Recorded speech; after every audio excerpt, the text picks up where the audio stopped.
Assalamualaikum warahmatullahi wabarakatuh. Innal hamdalillah nahmaduhu wa nasta'inuhu wa nastaghfiruh wa na'udzu billahi min syururi anfusina wa min sayyiati a'malina. May yahdihillahu fala mudhillalah wa may yudhlilhu fala hadiyalah. Asyhadu an la ilaha illallah wahdahu la syarikalah wa asyhadu anna Muhammadan abduhu wa rasuluh. Amma ba'du. Yang terhormat Al-Muharram Ustaz Anwar Sanusi, yang saya hormati Bapak Hadi Ketua Takmir Masjid Al-Barokah dan para jamaah rahimakumullah. Pertama-tama marilah kita panjatkan puja dan puji syukur hadirat Allah Subhanahu wa taala yang telah melimpahkan rahmat, taufik serta hidayahnya kepada kita semua, sehingga pada kesempatan kali ini kita dapat bertemu dalam keadaan sehat walafiat. Tak lupa salawat serta salam selalu tercurahkan kepada junjungan kita Nabi Agung Nabi Muhammad Sallallahu Alaihi Wasallam yang kita nantikan syafaatnya di yaumul akhir nanti. Amin. Marilah kita buka majelis kita pada pagi hari ini dengan bacaan basmalah. Bismillahirrahmanirrahim. Untuk selanjutnya adalah tausiah yang pada kesempatan kali ini akan disampaikan oleh Al-Muharram Ustaz Anwar Sanusi. Kepada Ustaz Anwar disilakan.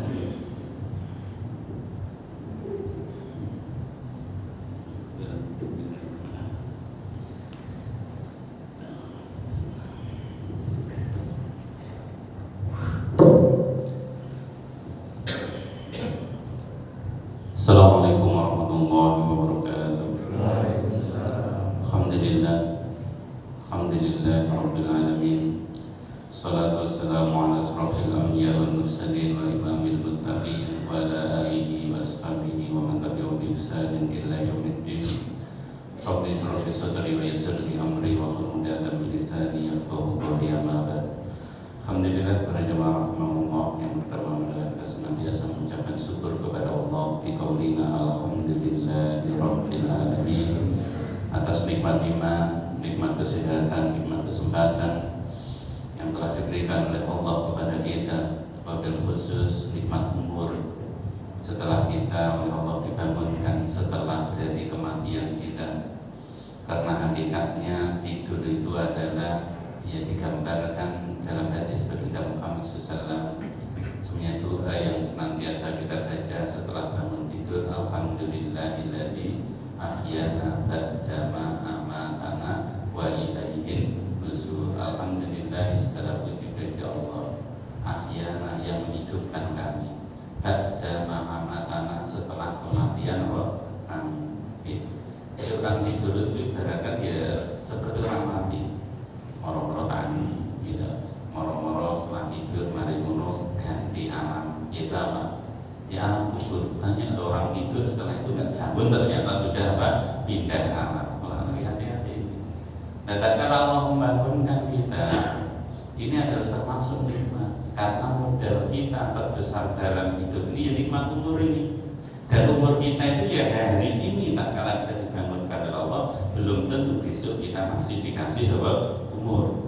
Hakikat umur kita itu apa yang kita nikmati pada hari ini. Dan alhamdulillah Allah masih membangunkan kita, memudahkan langkah kita, menjalankan apa yang disunahkan, menjalankan apa yang diwajibkan. Mudah-mudahan inilah yang nanti akan menjadi bekal kita di yaumul qiyamah. Amin ya rabbal alamin. Jalannya dengan di kegelapan malam menuju masjid, mudah-mudahan nanti malam jadi cahaya kita nanti menuju surganya Allah Subhanahu wa ta'ala. Kedua kalinya salawat dan salam senantiasa kita aturkan bagi Nabi Agung Nabi besar Muhammad Sallallahu Alaihi Wasallam, yang kita semua berharap mendapatkan syafaat beliau dengan syafaat kurma, syafaat yang kita harapkan di yaumil qiyamah. Dengan syafaat itulah mudah-mudahan kita nanti dimudahkan oleh Allah mendapatkan surganya Allah Subhanahu wa ta'ala.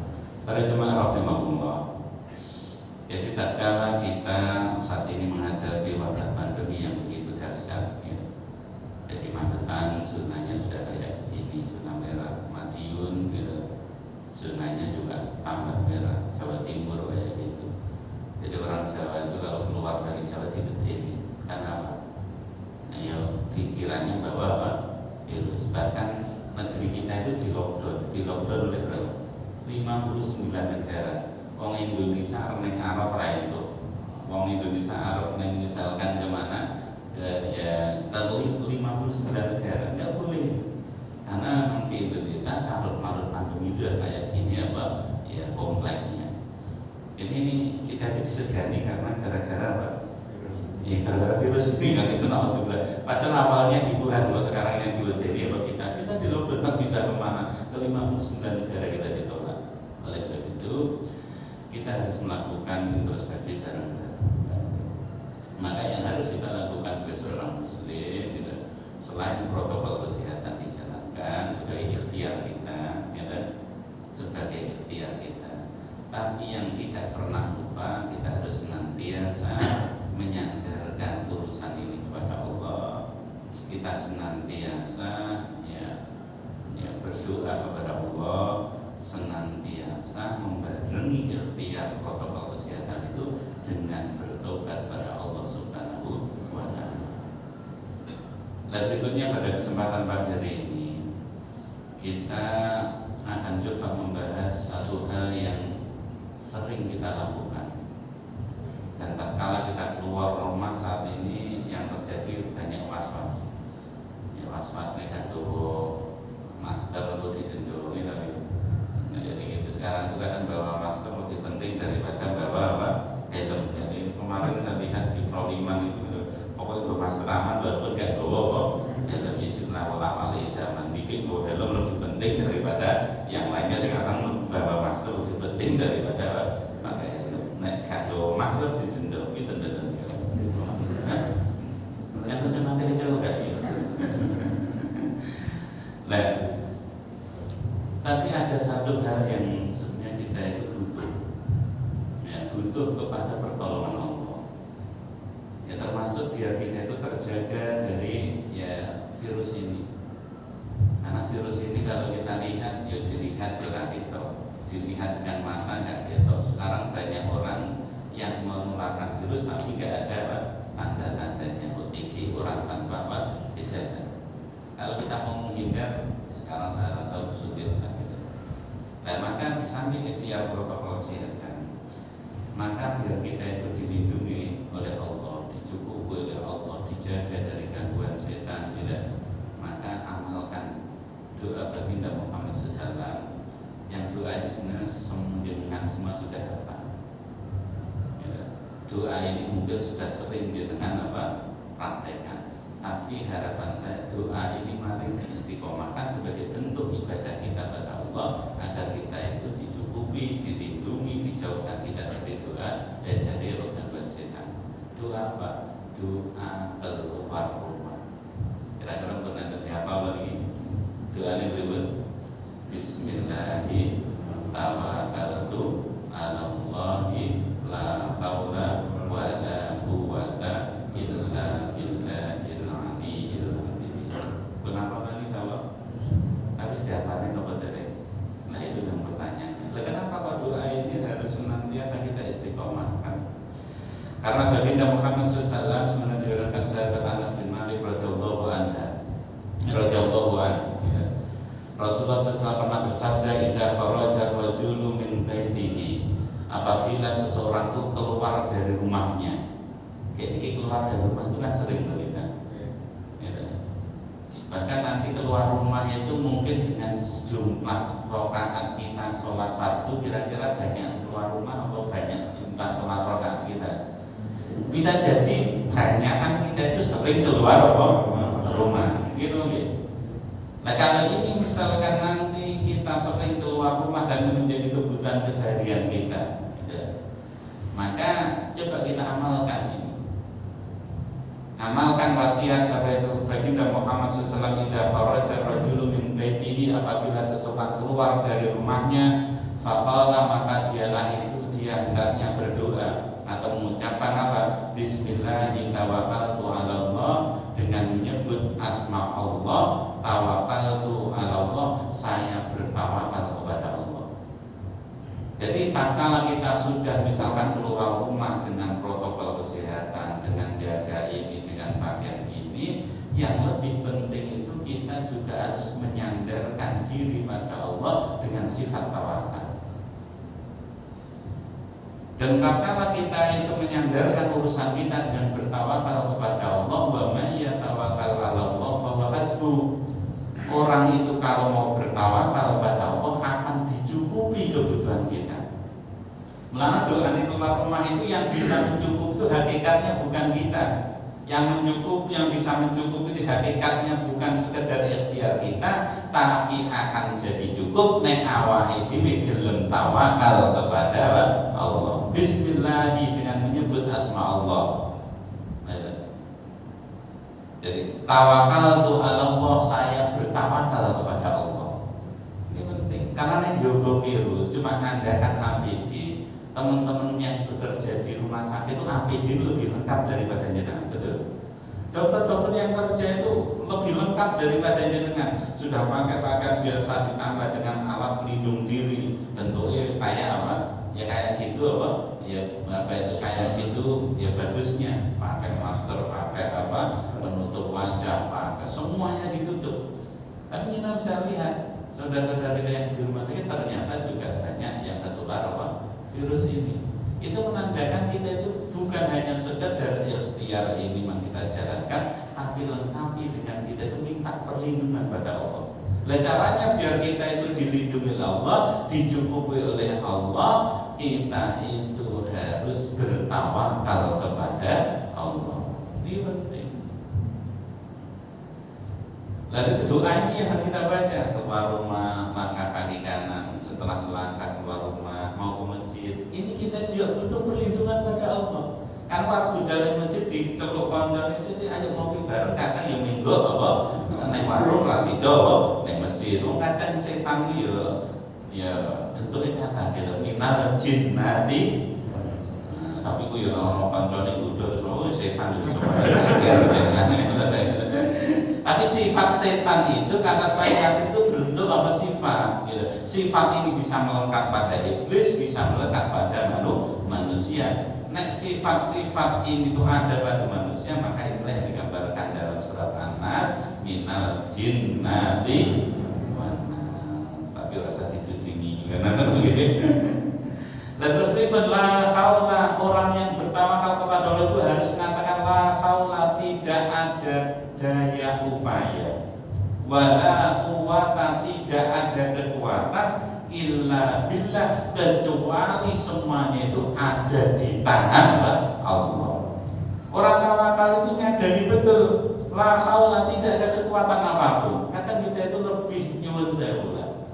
Karena dia ngomongnya metu mah wis kudu mau, tapi metu mah nggo mas malah didendo kan gitu ya. Tapi juga apa-apa kan itu loh, ini coba harus kali-kali gitu. Nah, kalau ke masjid tiba-tiba wis mau burung, nggak wis diwe aku asiji, lo nggak apa. Karena ternyata doa ini juga menjadi sangat urgen. Bahkan Rasulullah para ulama memberikan gambaran kan doa silaful muslim, doa itu senjata nih wong Islam. Tatkala baginda Muhammad SAW mau perang Badar, perang yang pertama, gitu, terjadi di bulan Ramadan. Pada tahun kedua ketiga Hijriah. Pada saat perang Badar ini, perang Badar Kubro, kenapa disebut dengan perang Badar? Karena perang Badar yang pertama yang besar, pertama kali kaum muslimin berperang, jumlah kaum muslimin cuma sedikit. Musuhnya 3 kali lebih banyak, kaum muslimin jumlahnya 313 orang, musuhnya 1000 orang. Yang 1000 orang itu pasukan terlatih miliknya kafir apa? Quraisy. Lah, setelah Rasulullah SAW berikhtiar, awalnya perang Badar itu gak niat perang. Perang Badar itu awalnya Rasulullah cuma pengen nyegah kafilah dagangnya Abu Sufyan. Kenapa kok kafilah dagang orang-orang Mekah yang berdagang dari Sam ke Mekah itu mesti lewat Madinah? Kan Mekah, Madinah, baru ke Sam, daerah Palestina atau ngalam atau lagi. Nah, kalau orang-orang Mekah itu berdagang ke Sam, pulangnya mesti harus pulang pergi lewat apa? Ya jalurnya Madinah, walaupun lewatnya di pinggir pantai gitu. Ya. Kenapa Rasulullah SAW itu berusaha nyegat kafilah dagang? Karena orang-orang Islam yang hijrah dari Mekah ke Madinah, hartanya kan semuanya ditinggal di Mekah. hartanya Abdurrahman bin Auf radhiyallahu an itu ditinggal di Mekah. Karena orang hijrah itu tidak bawa harta. Orang hijrah itu ya bawa diri saja sudah cukup biar segera sampai di kota Madinah. Seluruh harta kaum muslim itu ditinggal di mana? Di Mekah. Lah ternyata harta itu dijuali sama pembesar Quraisy. Setelah dijual ternyata dia modal apa? Dagang. Lalu awalnya jadi kafilah ini mau dicegat. Kaum muslim harus jalur itu duit pun dikit buat jual, apa itu, buat doli kabeh maunya diambil gitu.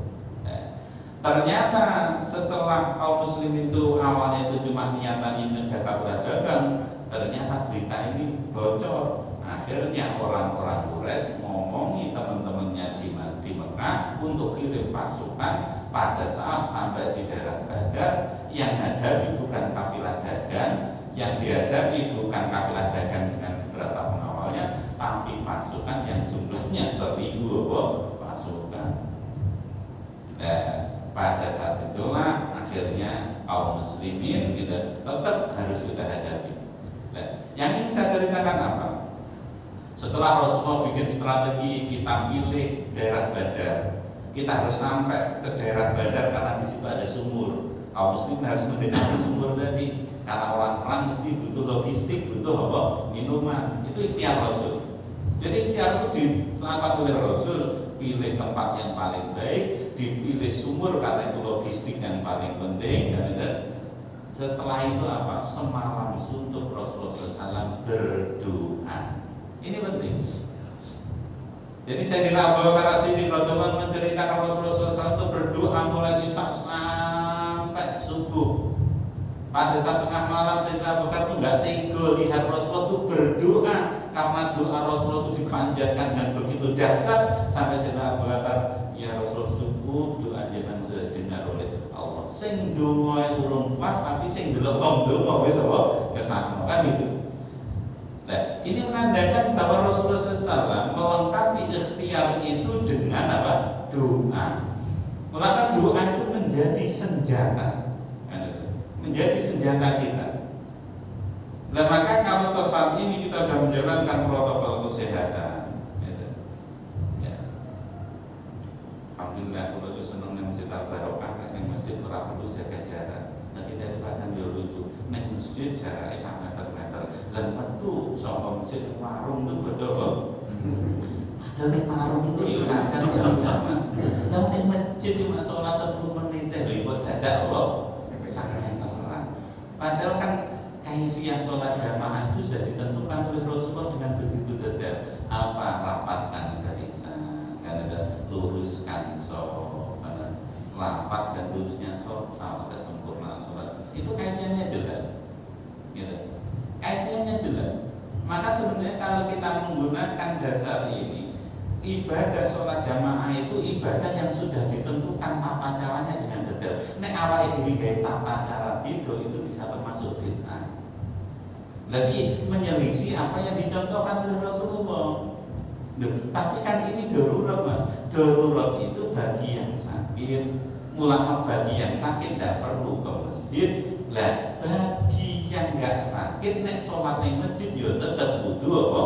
Sesuai sunnahnya Rasulullah, dirapetno, dilurusno.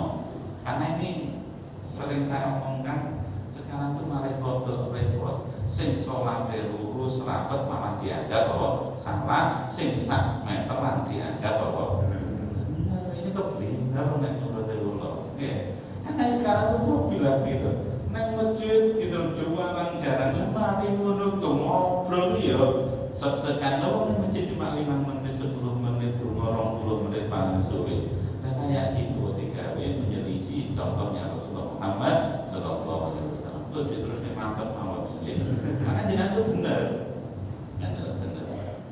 Nah saya tuh ya milih masjid ya sing rapet-rapetnya teniki kan gitu ya. Nek kok sejarah ya ini pilihan saya kan jenengan betul setuju monggo kan. Karena dalil bahwa adanya pandemi itu adalah alasan untuk menjalankan sholat itu secara dalil tidak tepat. Karena tidak tepat. Karena yang dapat rukhsah itu bukan orang yang sholat jamaah di masjid, tapi yang sakit. Yang sakit tidak usah ke masjid. Kalau sekarang, kalau misalkan dengan batu, dengan jenengan wis itu dapat usah nggak usah pergi apa ke masjid karena kondisinya apa pandemi. Ya coba-coba tapi rasa darah kena corona. Bener lebih sama kalau panas titik mau coba corona ya malah kena tenang anak indah doni adibi. Tapi nek suatu nek wis panas wis pilek ya udah sementara nggak usah ke masjid dapat usah jenengan nggak perlu ke masjid. Nah yang masjid itu saya harapkan orang sehat ya karena dengan sehat ya tetap sholat ya kudu lambat sholat ya kudu lurus sope nanti gitu. Jadi misalnya mau teman dulu takdirnya ya rada bingung pulang balik diri hati-hati nggak nanti lagi sama biasanya pengawas atau dari penyuluh agama Islam. Sebenarnya ini mungkin tapi alhamdulillah ada tuh masjid sini sama masjid yang lain masjid atau tentang itu benar jadinya itu ya. Karena merubah tata cara sholat bersama itu bisa termasuk fitnah karena ini bukan jadi apa ya bukan rusak bagi yang sholat jamaah tapi rusak bagi yang sakit ngerti. Jadi kalau jenab pilek sakit ya sudah betul karena kotor misalkan apa itu ke masjid kan ya malah jadi fitnah ya sudah jenengan di rumah. Tapi yang enggak ada gejala apapun, lalu tinggi itu bersama orang tanpa gejala berarti di rasa loro. Nah tinggi berarti orang tanpa gejala berarti kan dia loro. Hukum itu yang dilihat yang dohir, betul nggih. Hukum itu bukan dilihat sing gak ketok tawakal kepada apa? Allah. Lalu awake dhewe misalkan ana wong riya gak itu sholat wong riya itu dosa. Awake dhewe bisa dulu atine wong kan. Nah termasuk orang OTG itu ya berarti dianggap gak loro. Nek kabeh gak anggap loro dari orang gak loro itu dulu insyaallah bakal loro. Nah, kembali lagi apa? Kita itu butuh doa ini. Nah, agar ikhtiar kita sempurna lengkapi dengan doa. Nah, inti doa keluar rumah kita itu diajari kita itu harus berserah diri pada Allah, tawakal pada Allah. Nah, tawakal itu kayak apa? Tawakal itu bukan setelah ikhtiar sebenarnya, tapi tawakal itu meliputi seluruh amal kita. Fa'idha azamta fatawakal ala Allah. Kalau kita itu punya azam, punya kerentek, punya keinginan apapun, kita itu harus bertawakal kepada Allah. Kalau dalam masjid itu ya tawakal. Kalau untuk berangkat ke masjid tidak hanya cukup mengandalkan sihat kita, tidak hanya cukup kekuatan kita, tapi untuk sampai masjid kita itu juga butuh pertolongan ibu Allah. Jadi punya niat kalau itu kudu tawakal. Misalkan Mas Ruli, aku pengen untuk bojo sing saleh. Misalkan ngoten to nggih. Lah ngoten niku yo kudu tawakal ning jero ati ya Allah kula mboten duwe kekuatan apa-apa, jodoh niku sing nentokne jenengan, kula namung ikhtiar, kula berserah diri pada jenengan. Niku aja duwe krentek niku wis kudu eling dateng Allah. Karena toh iso lamar, iso ngomong, niku nek radi kuat karo Allah, badhe nglamar cuma orang itu betul, gitu loh gitu. Tadi dia paling dikit ngomong, berarti paling dan ini untuk bisa ngomong lamar itu aja kita butuh pertolongan Allah, gitu. Mulanya kalau punya niat apapun serahkan pada Allah. Lho niat apa? Niat niku nek niate apik wis entuk pahala. Ngoten. Lah karena ternyata niat itu yo ono pahalane, mulakno niat iku ben nanti tambah mudah dijalankan, bisa dapat pertolongan Allah, maka faida azamta fatawakal ala Allah. Nek duwe krentek dan tawakal kepada Allah. Setelah kita azan, kita punya niat gitu. Termasuk sholat ini, mulanya kenapa sholat itu di situ harus niat tadi ada sandaran kita itu menjalankan karena Allah. Niat dijahar ini kan dengan sholat subuh. Berikut niatnya sholat subuh. Usolli fardhu ro'ataini. Terus dulu. Terakhir kan fardhu. Jadi padahal niat itu saja ini jero ati lho. Nek niku wau lafaz apa? Niat. Lah niat itu dilakukan pada saat apa? Pada saat takbiratul ihram. Lah nek jenengan takbiratul ihram tisane ngucap usolli napa ngucap Allahu Akbar. Nah, niat itu ning jero ati niki. Lah di dalam niat itu harus ada ketek fardhu lillahi ta'ala, saya melaksanakan sholat apa? Subuh. Lah kita katakan lillahi ta'ala itu berarti awake dhewe bertawakal kepada Allah.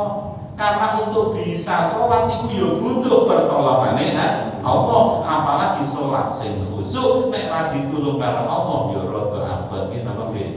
Allahu Akbar. Maca Fatihah sing dilingi iki panenku wis dantas burung. Lah wong salat kok sing diling apa? Pemehan nggih napa nggih. Nah, untuk bisa sholat kita khusyuk itu juga kita butuh pertolongan Allah. Mulanya awali sholat tadi dengan tawakal fardhu lillahi ta'ala. Nah, setelah kita niatnya itu tawakal, apa itu disertai dengan tawakal pada Allah, pada saat menjalankan itu juga harus tawakal. Jalankan itu harus sesuai dengan apa yang diperintahkan Allah. Wong tawakal kan sumindi pada Allah. Lah nek wis bentuk atine tawakal, zahire ya kudu tawakal. Tawakal nek nglakoni niku sesuai perintahipun. Malah saya katakan sholat jamaah dengan rata itu bentuk tawakal, karena memang sholat jamaah itu perintahnya Pak Allah, dan tata cara sholat jamaah itu sudah diterangkan oleh apa? Rasulullah Muhammad SAW dengan detail. Diluruskan soft, dirapatkan soft, pundak sama pundak kudu apa?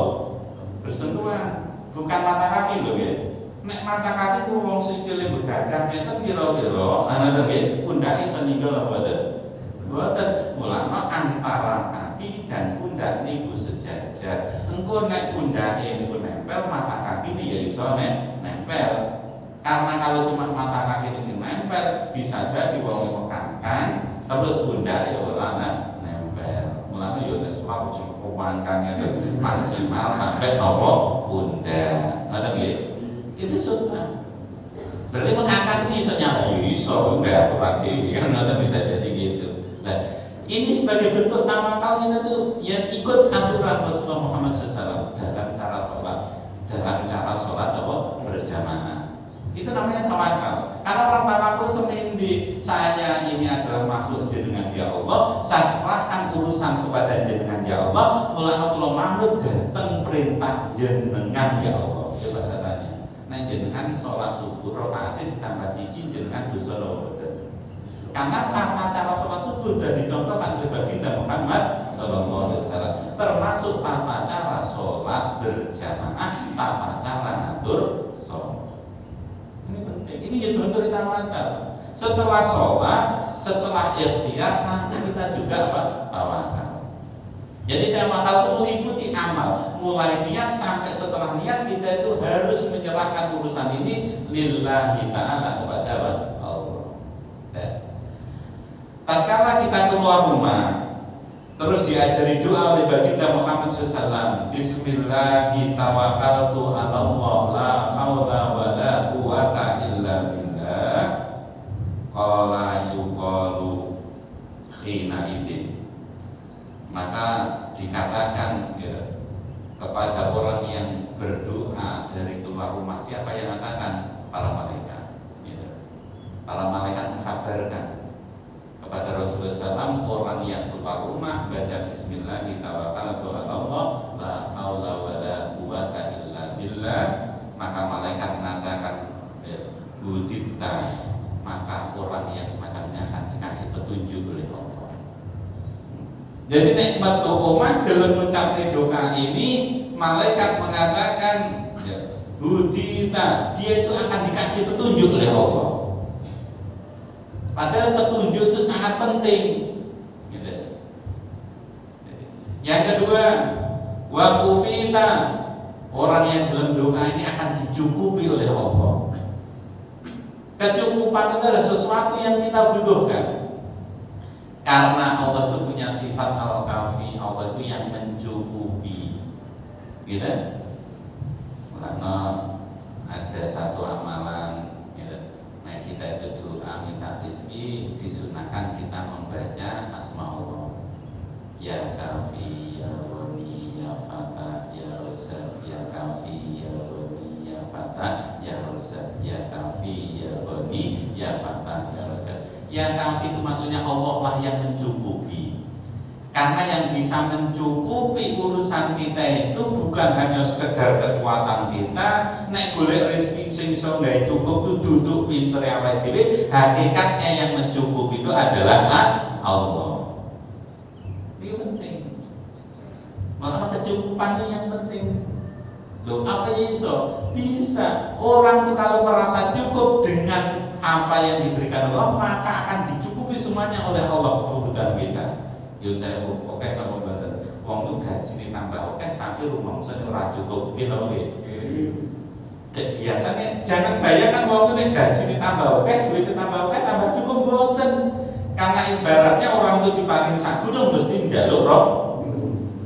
Lah yang bisa mencukup itu bukan banyaknya, tapi hakikatnya yang bisa mencukup itu adalah Allah.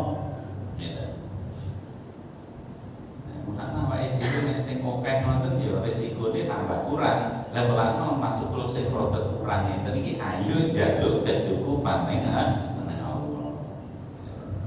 Mana ya kafi Allah yang mencukupi kebutuhan kita. Ini yang kita butuhkan loh kecukupan ini, bukan banyaknya. Bisa jadi orang itu Allah dikasih rezeki sedikit tapi cukup. Kan yang betul, mak misalkan ada kerja karepe golek apa? Duit. Banyak enggak ternyata orang yang udah dikasih duit berapapun enggak cukup. Ini apa gitu? Nek arep metu ben awake dhewe iku ranti-ranti wong sing rada ayu niku nyuwun sewu cukup karo garwane niku sing nyukup ni ya Allah. Yen apa nggih? Mana hati-hati nek metu ane guru kan ayu-ayu to. Mula kene ora merasa cukup nang garwane, kok terus ndelok liya terus akhire ndelok bojone kurang. Teko omah akhire ora masa cukup geger ae karo garwane. Nek kenapa? Karena kita itu merasa kurang, nggih. Nah, kita itu butuh kecukupan ini apapun bentuknya. Ya, putrane Pak Hadi ki daftar nang kono ketompo, daftar nang kono ketompo. Mulai titik kono kuwi milih ndi? Ya karep kula sing iki lho wis pilih aku kae koyo yo kurang cukup bae. Ngoten ta nggih? Nggih ngoten Pak Hadi. Saya ketemu ning ndi wae. Ikatan dinasnya ketompo. Proses. Oh, proses kan dulu. Gimana tadi lho? Pak Adel dijamin milih sekolah siji bingung. Inilah menungso kadang gitu. Karena kadang kita itu kurang syukur kita itu merasa durung cukup. Lah maka tatkala kita doa keluar rumah, yang kita butuhkan adalah petunjuk dari Allah. Yang kedua kita itu wakufita, kita itu butuh kecukupan dari Allah. Ini penting. Wakufita, dan orang yang berdoa ini akan dilindungi oleh Allah. Ini niki jaminan dari Rasulullah. Wong doa bismillahi tawakkaltu 'alallah la haula wala quwata itu dijamin dengan 3 pertolongan apa? Diberi petunjuk oleh Allah, dicukupi oleh Allah, dan dilindungi oleh Allah. Dilindungi dari apa? Dilindungi dari godaan setan. Setan itu musuh awake dhewe sing paling besar. Tapi masalah setan ngerti awake dhewe ora ngerti ya, setan. Nah, gimana agar kita itu bisa terlindungi dari godaan setan? Ya sama kita berdoa tadi. Karena orang yang berdoa tadi, bahwa kita itu akan dilindungi dari godaan apa? Setan. Maka kalau ada orang yang keluar rumah membaca ini, fatana lahu syayatin, maka setan-setan itu akan apa? Ya tadi akan menjauhi dari dia. Setelah dia itu jauhi dari orang yang berdoa, setan itu broadcast itu bikin apa? Siaran kayak Pak Budi itu. Pak Budi ini ini dibaca. Alhamdulillah kita sampai sekolah ini mau dengar baca konon apa? Kalau awas mungkin tiba-tiba Arab sholat atau marah apa?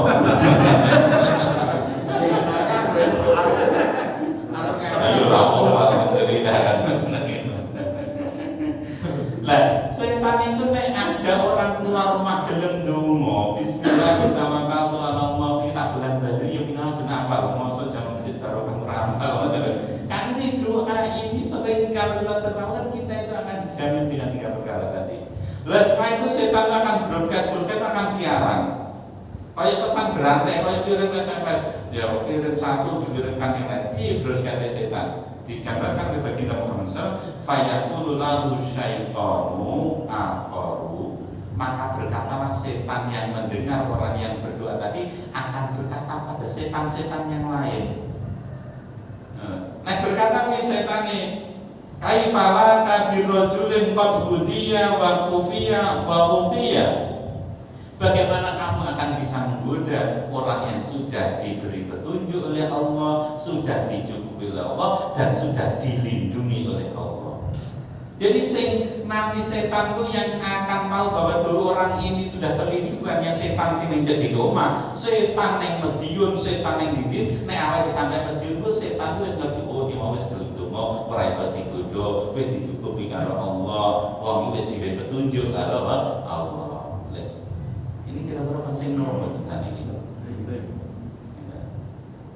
Ya karena perlindungan dari Allah, baik dari godaan setan, sing ketok utawa ora mati ya ketok. Kita itu butuh kecukupan dari Allah, maka doa inilah yang salah satu ikhtiar yang kita lakukan, termasuk dan dilindungi dari virus corona itu yang bisa melindungi ya Allah. Bukan hanya sekedar cukup protokol kesehatan. Ini penting lagi. Nah bagi saya nek keluar rumah amalkan doa ini. Yo nek doa protokol tidak ada jaminan. Ya sudah ikhtiar kata pahala. Dan tambah sempurna ditambah dengan apa? Doa ini. Insya Allah kecukupan adalah merupakan sumber ketenangan. Wong niku nek wis merasa cukup niku iso tenang, Pak. Orang itu tenang itu karena merasa cukup. Mulanya ada satu doa, yang doa ini disunahkan dibaca pada saat Jumat sore. Itu dihafalin dalam doa ini. Doa ini ya biar apa itu bisa tenang, maka doa ini diajar Rasulullah SAW. Berikut, Allahumma afini bihalalika an haramika. Ya Allah cukupkanlah aku dengan yang halal. Karena zaman saat ini orang itu kadang yang dilihat itu OPE tapi bukan cukup. Kadang namanya diwis-diwis Allah sing halal tapi kadang cik meri karo sing apa haram. Kowe nayo dadi bandar Google itu OPE. Karena kan wis bolak balik ire. Lah barang haram kok ya dia apa? Ini. Ono koruptor itu 11 triliun gitu. Kecekel ae ditumpakno pesawat atau jet pribadi. Jet kuwi jasane wayu. Alhamdulillah ini jasane do udung aja deh. Gini lah, maka yang perlu kita pahami, nek barang sing halal itu bisa sampai rasa meri, ngoten dong ya. Pun nek anak bojo, alhamdulillah ini adalah nikmat Allah. Terus anak wong ayu, neng jowo, padahal tujuh bojo nih, delok wong ayu itu kan yora gitu. Mulane ben cukup nang garwane dhewe, ben gak tertarik neng bojone wong liya, maka kita itu minta pada Allah, ya Allah cukup sama aku dengan yang halal. Karena sing halal itu wis apik. Lah nek sing urung halal itu mesti haram. Tapi kadang repot nek barang haram awake dhewe meri. Nek mulane kita minta pada Allah, Allahumma fini bihalalika an haramika, ya Allah cukupkanlah aku dengan yang halal ini. Dan jauhkanlah aku dari keinginan menginginkan sesuatu yang haram. Wa akhnini bi fadlika amasiwaka, kaya akan aku dengan fadilahmu dan bukan dari selain engkau. Kecukupan ini lebih cukup. Wong nek wis cukup atine tenang. Ngaten lagi. Engko nek atine tenang, kekebalan tubuhnya bagus, imunitas tubuh kita ini udah kuat. Corona itu bisa menyerang karena awake dhewe keweden. Orang yang takut itu imunnya mesti kuat, mesti bagus. Dan virus itu bisa dikalahkan kalau kita punya imun yang kuat. Lah imunitas tubuh itu akan kuat nek awake dhewe atine tenang. Setan itu tidak bisa berbuat apa-apa. Setan itu cuma ngeden-ngedeni waswisu fi sudurina ben awake dhewe niku was-was. Orang was-was mesti gak tenang. Kalau gak tenang mesti imunitasnya gak kuat. Nah imunitasnya gak kuat, virus apapun lebu. Ngoten lagi. Melainkan kecukupan ini yang kita butuhkan. Melainkan kita minta pada Allah, salah satunya ikhtiari ayu awake dhewe nek metu kon omah Donga pripun tadi? Bismillahi tawakkaltu 'alallah la haula wala quwwata illa billahil aliyyil azim. Lan Pak Budi nek metu koma ping jodoh donga ben dicukupi karo Allah. Jika semangat yang saya perlu aturaken nanti atur jenengan. Iki enten guyon Pak Budi niku ket tambah cecek kali Pak Budi dihibur ngoten lho. Kula langkung nyuwun wassalamualaikum warahmatullahi wabarakatuh.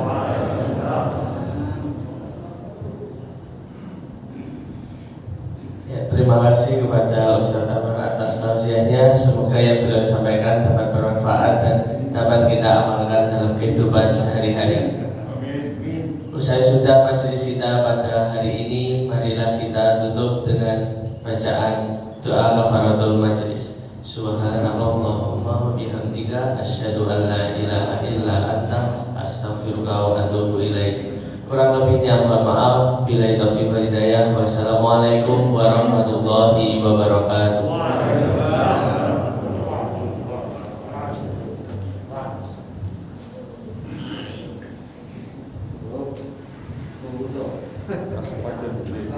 Masuk.